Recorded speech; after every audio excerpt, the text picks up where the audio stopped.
ayan mga lodi, dito tayo sa ating farm. So naghahanda tayo para sa ating dinner time dito sa ating munting farm. So tara, dito tayo sa ating gestating.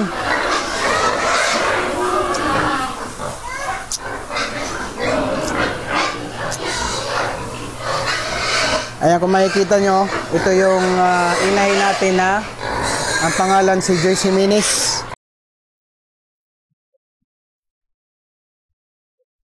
So buntis na din to. Oh, may piglets. Anong kailangan kong gawin upang malaman mo?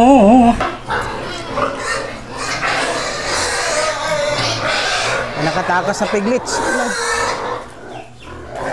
Baba, baba. Baba.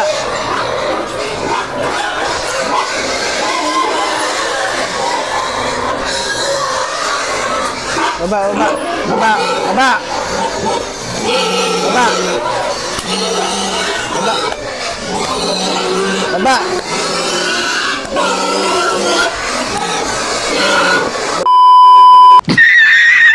Baba. Baba. Ayaw bumaba. Ayun na, patay. Pipilayan pa. So ganito tayo dito, mga kapigi-wigi. Kasi ito, itatransfer natin dito sa ating tinatawag na farrowing pin. Dito, iwawalay natin to mamaya. So ito yung inahin natin na ang pangalan nito si Rosana Roses. So ito, walay na tayo ngayon. Ito yung first day ng pagwawalay ng ating inahin dito sa ating mga piglets. Ito naman yung ating tinatawag na paanakan, kung tawaging farrowing pin. So ngayon, ito yung first day na pagwalay nila dito sa kanilang mama pig na merong code name na si Rosana Roses. Damn! So itatransfer natin tong mga piglets doon sa ating nursery pin, and then condition natin 1 week para sa kanyang paglalandi ulit. But dito, meron tayong dito isa. Ayan. Ito naman si Ivana Alawi. So 2 days na lang mga anak na to. Ito yung inabangan natin na GP Landres. Oh, ito. Nice. Kulit nito. Ito naman si Joyce Jimenez. Napakakulit nito. Buntis, baka malaglagan to. Halika. So dito, meron tayong 7 pirasong patining. So ayan, nilagyan natin ng kangkong. Hinaluan natin ng kangkong yung pagkain natin sa kanila. So 7 piraso to na ginagawa nating patining. Dito naman natin nilagay sa ating patining pin. Ayan, but dito sa kabila, ayan, dito meron tayong 8 pirasong piglets to noon, but ngayon malalaki na. Ayan, 8 piraso to. Nice. So gaya ng sinabi ko, yung feeds natin, hinaluan natin ng kangkong. Ayan. So kagandahan din ng kangkong kasi masustansya sa kanila. Ito yung pakain natin sa kanila dito. So sa 8 piraso, nagpapakain tayo sa morning, bali 10 kilo na Bimig Premium. But paggabi naman, nagpapakain tayo ng 12 kilo.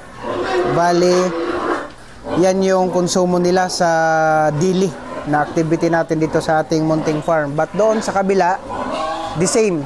10 kilos na Bimig Premium yung pinapakain natin doon sa kabilang patining fin. But dito, meron tayong 8 piraso. So, kasi mas matatakaw to, pinapakain natin ng 12 kilos sa isang pakainan lang. 12 kilos din sa gabi. So, all in all, 24 kilos ang konsumo nito. And then, dun sa kabila, the same. Yung pakain natin. Ngayon, nag-try ako ng kangkong kasi mas mainam, merong kangkong kasi masustansya. So, tinatry natin yung kangkong, kakainin ba talaga nila. So far, ayan, ang tatakaw. So, kung makikita nyo dito, sa kabila, ito, sa 7 piraso, ayan, 7 pirasong ginagawa nating patining. Ang pakain natin dito, the same sa kabila, 10 din. So, 10 kilos sa umaga, first patining pin. But doon sa third patining pin natin, 12, bale, 24 kilos sa isang araw. So, all in all, sa kanila lang, mahigit na isang sako. Sobra. Kasi ang isang sako, 50 kilos lang. So, ang isang sako sa kanila, isang araw lang ang pakain natin dito. But, ngayon, tinatry ko, mga lodi, yung pakain natin dito na merong halong kangkong. So, dito, sa ating farm, merong kanya-kanyang code name dito sa ating mga inahin. Ayan, ayan o, nakikinig siya. Nakikinig do. Kumain ka na. Ito naman yung buntis natin na inahin. Actually, lahat buntis to. Nga lang meron tayong isa na hindi pa nanganak. Almost 1 year na ilagaan natin. Ayan, inalagaan natin ng 1 year. Ayun, minalas. So, hindi na naagapan yung katawan.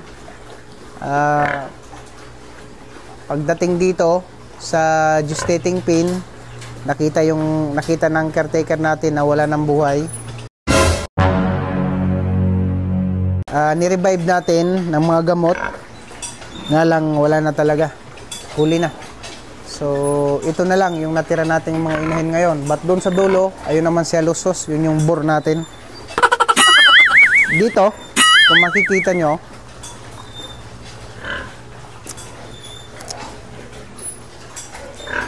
dito, ito naman si Diana Subiri. So target natin na mga anak to, magle-labor siya April 18. Ayan, sa Abril to. But ito naman, si Jersey Minis, ngayong March 1. March 1 to, so malaki ng tiyan. Ililipat natin ngayon sa ating farrowing pin. But dito, ayan. Dito naman sa kabila, si Aya Midel. So April 18 to. So dalawa ng inahin.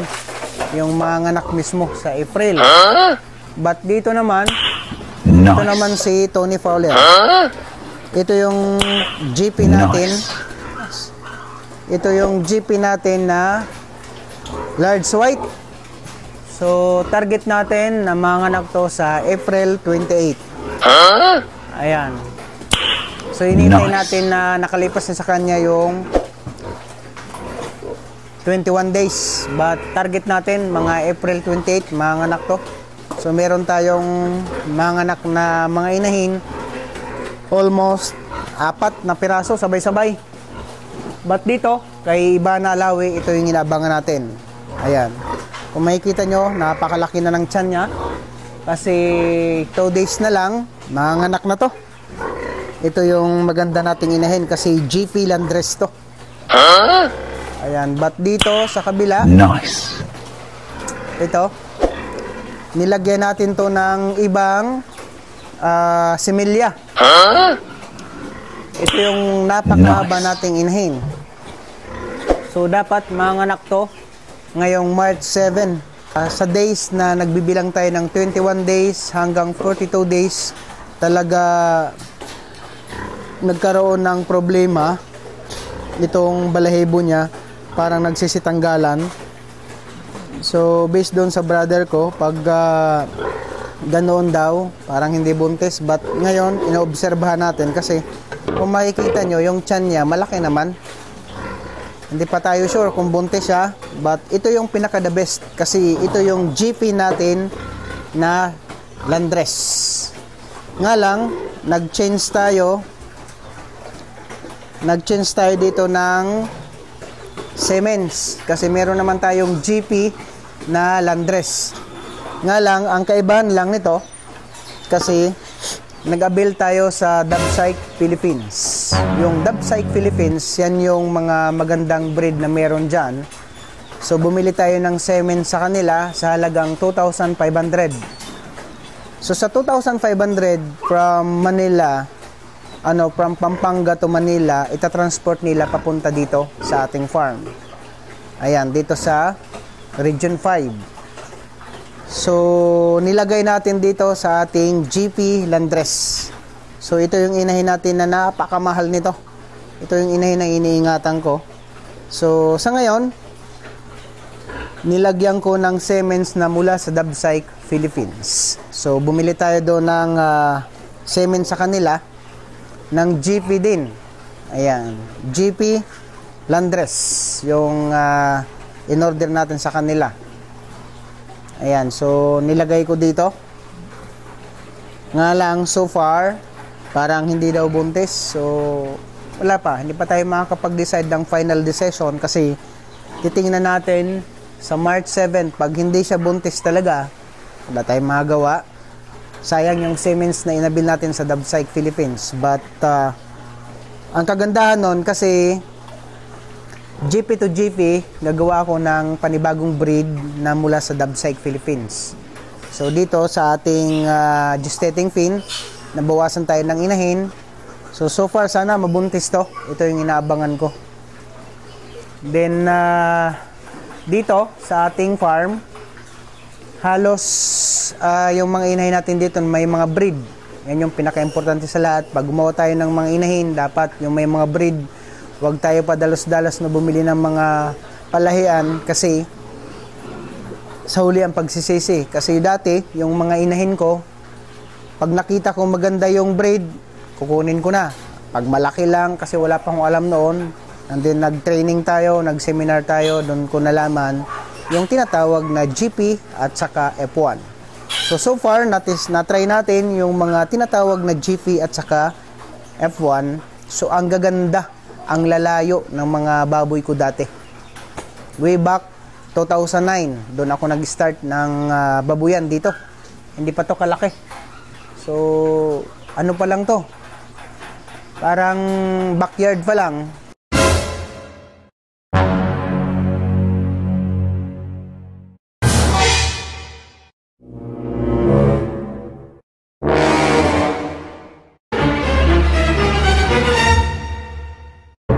So ngayon, nag-upgrade ako ng building, nag-upgrade din ako ng mga kulungan, itong farrowing fin at saka gestating fin at saka itong dito sa aking likuran, yung tinatawag na patining fin. So after that, nag-avail ako ulit ng mga gandang breed, kahit napakamahal. Sacrifice lang talaga sa una. Ganyan yung pagpa-farm natin dito.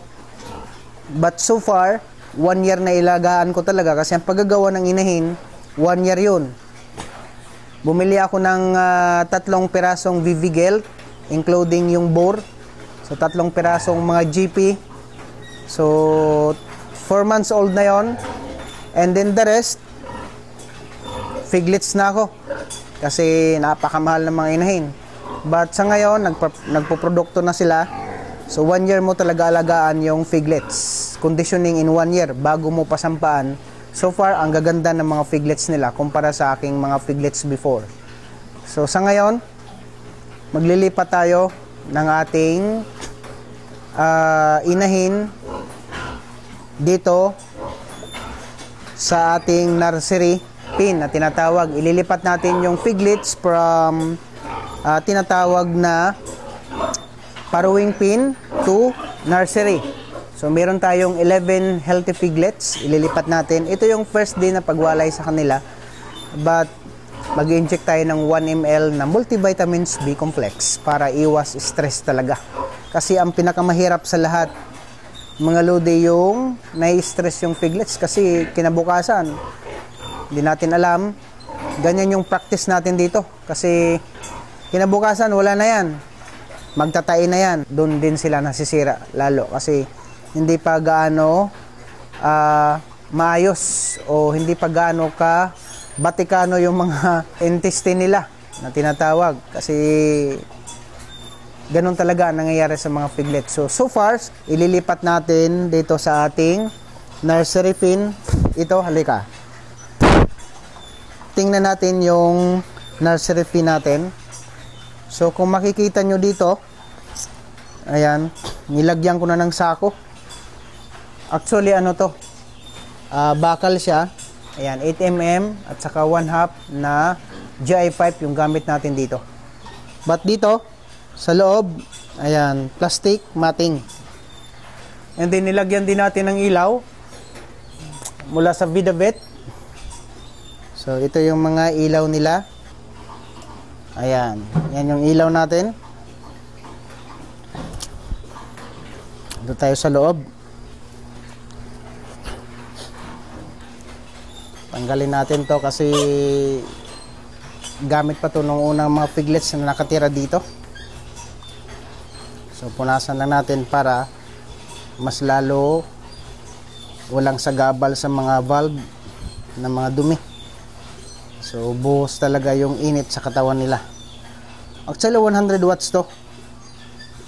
Ito yung advisable ni Doc David ng Dabsite Philippines. So bumili ako sa kanila ng ganito. Sa halagang 298 pesos ang isa nito. So nag-avail tayo sa kanila.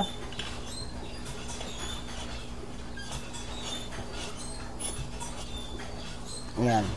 Napakainit nito.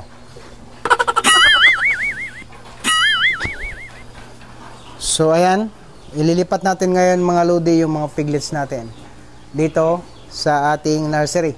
So kuha ka muna. Ipalis lang ko na ito. Kung nakabisita na naman tayo dito sa ating farm. Nga lang, akala ko manganak na yung Jeep Villandres natin. So wala pa. Wala pang senyalis na manganak. So sa ngayon, maglilipat muna tayo ng piglets.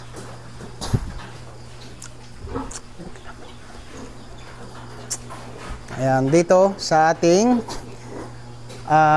inahin na merong codename sa Rosana Roses.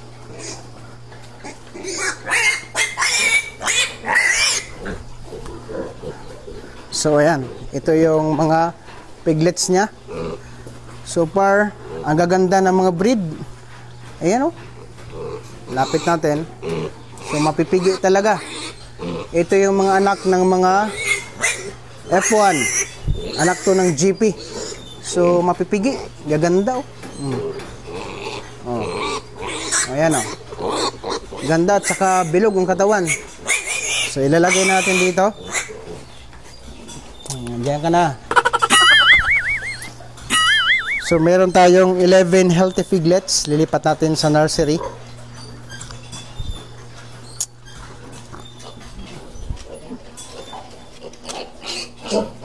Ba't ka basa?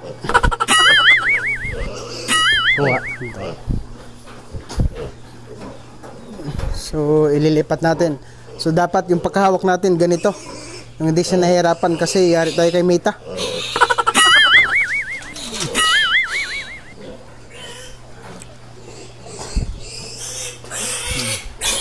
Adoy, yan. So, huwag ka maingay kasi baka ma-restrict naman tayo. So, ingat-ingat tayo mga lodi kasi si Facebook napaka masilan. Kuha niya pang marka. Dito kayo sa bagong bahay nyo. Masilan si Mita mga lodi kasi yung account natin na Sniper Sound Adventure talaga from 2023, 2024 na ngayon. Almost 5 months na, restricted pa rin. Sayang yung mga upload natin doon. So gumawa tayo ng panibagong account ngayon.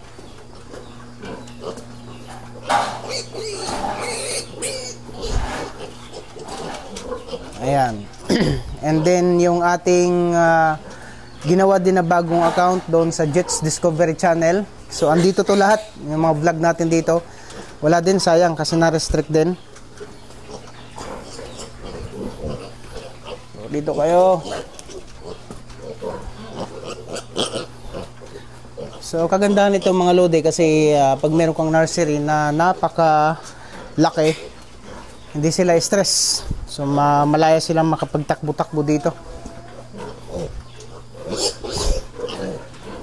Dito na kayo sa bagong bahay nyo. Siyempre bago natin to nilagay dito, dinisinfect natin yung kulungan itong nursery. So nilagyan natin ng Clorox. So kung makikita nyo, napakalinis para iwas sakit. So dito na sila ngayon sa panibagong kulungan. So ito.